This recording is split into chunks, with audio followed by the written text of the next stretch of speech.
It was a chilly evening in late December when I pulled up to the curb of the fancy downtown hotel. My old taxi had seen better days, the faded yellow paint barely visible under the grime from the snowy streets. I had been working a double shift to cover the bills, and my body ached from hours of sitting. As I waited for my next fare, the automatic doors of the hotel slid open. Out came three people, dressed to the nines in designer coats and sparkling jewelry. They looked like they had just come from a high-class party. One of the men, tall with slicked-back hair, gave me a quick glance and muttered something to the others. They laughed, loud and careless. "This is the best we can do? Look at this thing," the woman said, gesturing at my taxi. Her diamond earrings glinted under the streetlights. I heard every word. My hands tightened on the steering wheel, but I forced myself to stay calm. It wasn't the first time passengers had mocked my old cab, and it probably wouldn't be the last.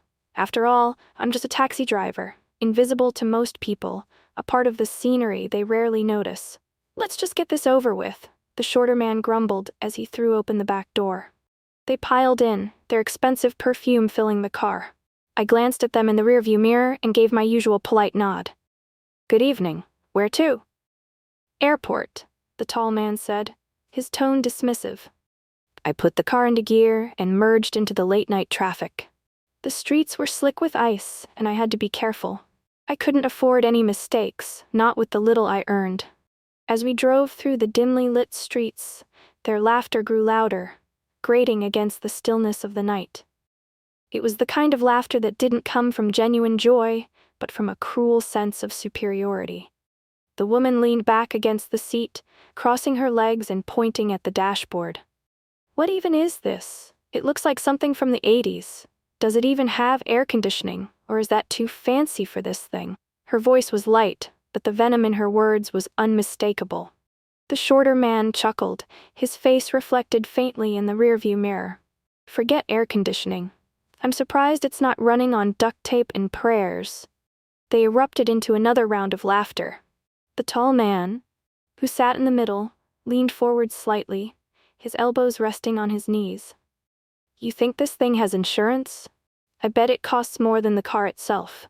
He smirked, his gaze meeting mine in the rearview mirror for a split second. His look was sharp, almost daring me to respond. I didn't. I kept my eyes firmly on the road, pretending I hadn't heard a word.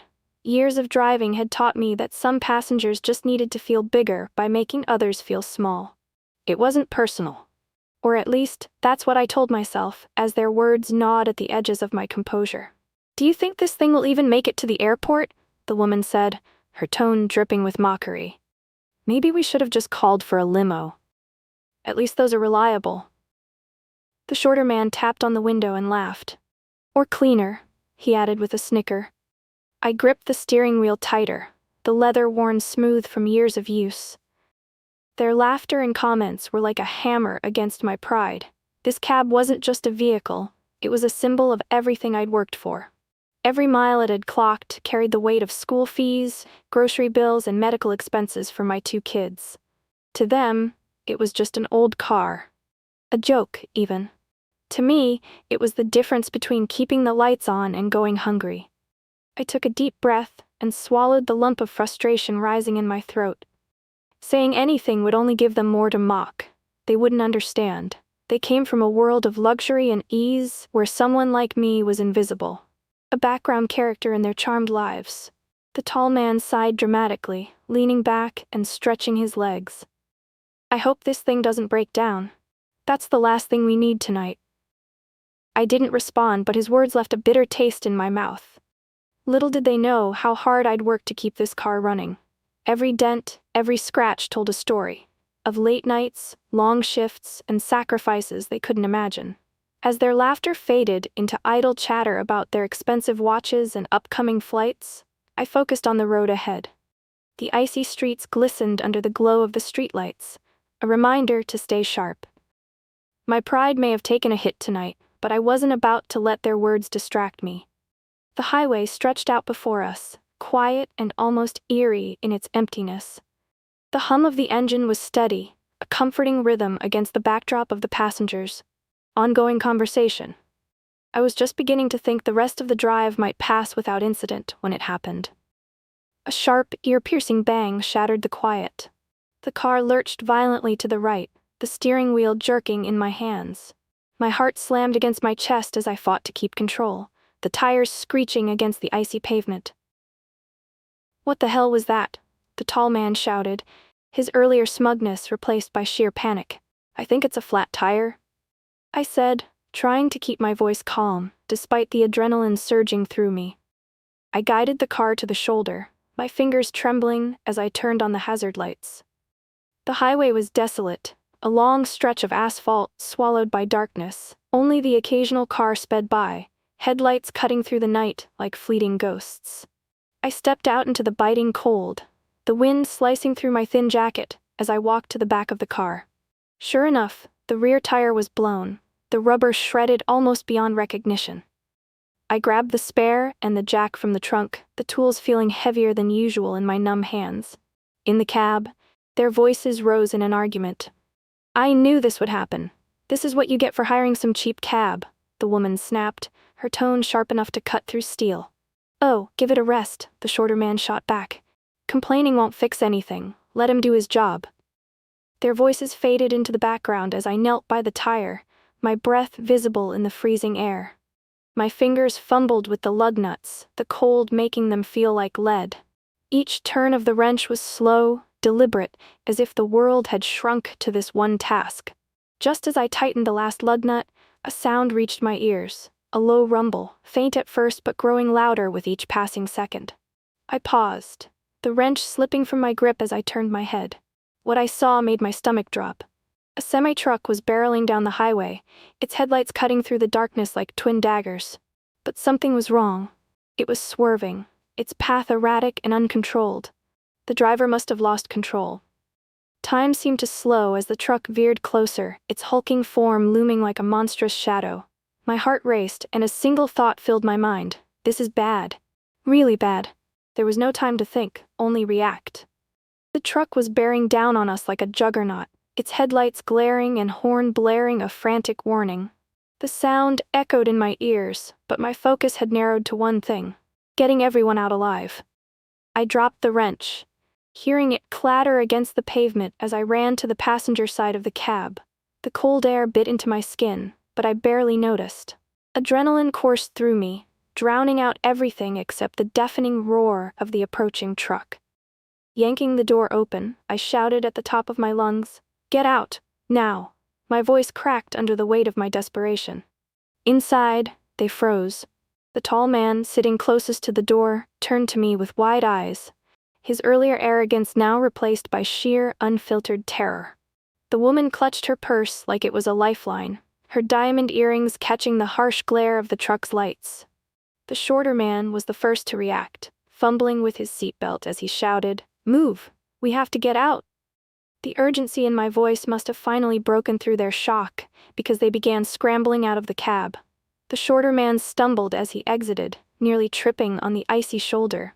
I reached in, grabbing the woman's arm as she hesitated, her fear rendering her immobile. "Come on!" I barked, pulling her out, just as the truck's horn blared louder. She let out a panicked cry, her expensive heels skidding on the slick pavement as I dragged her toward the edge of the road. The tall man was the last to emerge. He moved slower, his hands shaking as he gripped the doorframe. "Go!" I yelled, waving him toward safety. The truck's headlights bore down on the cab, and for a split second, I could see the driver inside, his face twisted in horror as he struggled with the wheel. But it was too late. The truck veered onto the shoulder, its massive frame slamming into the taxi with a deafening crash. The impact was earth-shattering. Metal crunched and twisted as my old cab was reduced to a mangled heap. The force sent shards of glass and debris flying in all directions, a violent storm of destruction. I shielded the woman with my body, instinctively pulling her lower to the ground as fragments rained down around us. When the noise finally subsided, an eerie silence settled over the scene, broken only by the distant hum of cars speeding by and the hiss of the truck's engine. I slowly lifted my head, my ears ringing and heart pounding. The woman was trembling in my arms, her designer coat smudged with dirt and her hair disheveled. Her wide, tear-filled eyes met mine, and for a moment, neither of us could speak. I turned to look at the wreckage. My taxi, my old, faithful companion, was unrecognizable.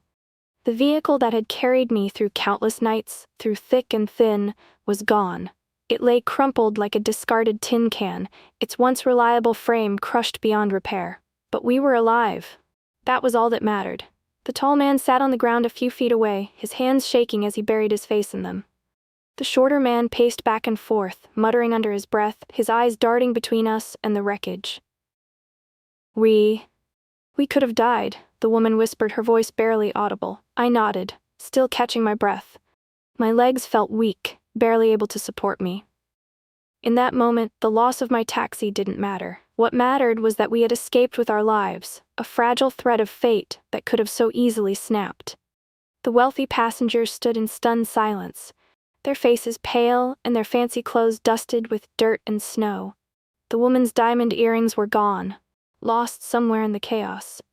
The tall man looked at me, his earlier disdain replaced by something I hadn't expected.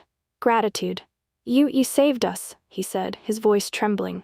I nodded, too shaken to respond. My hands were still trembling, my heart pounding in my chest. I'm sorry for what we said earlier, the woman whispered. Tears glistened in her eyes. We were wrong. You're not just a taxi driver, you're a hero. I didn't feel like a hero. I had just done what anyone would do. But their words, for the first time that night, felt genuine.